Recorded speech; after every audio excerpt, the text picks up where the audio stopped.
Welcome to the Windows Club.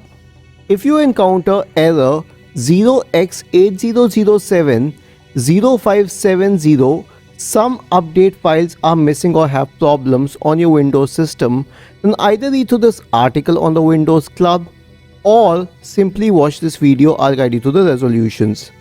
First of all, run the Windows Update Troubleshooter.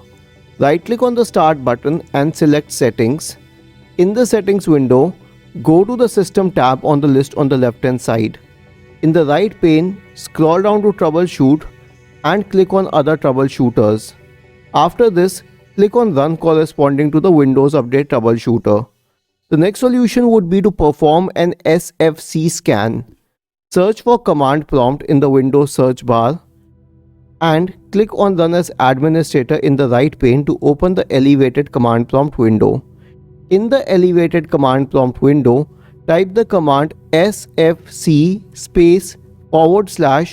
/scan now and hit enter to invoke the SFC scan.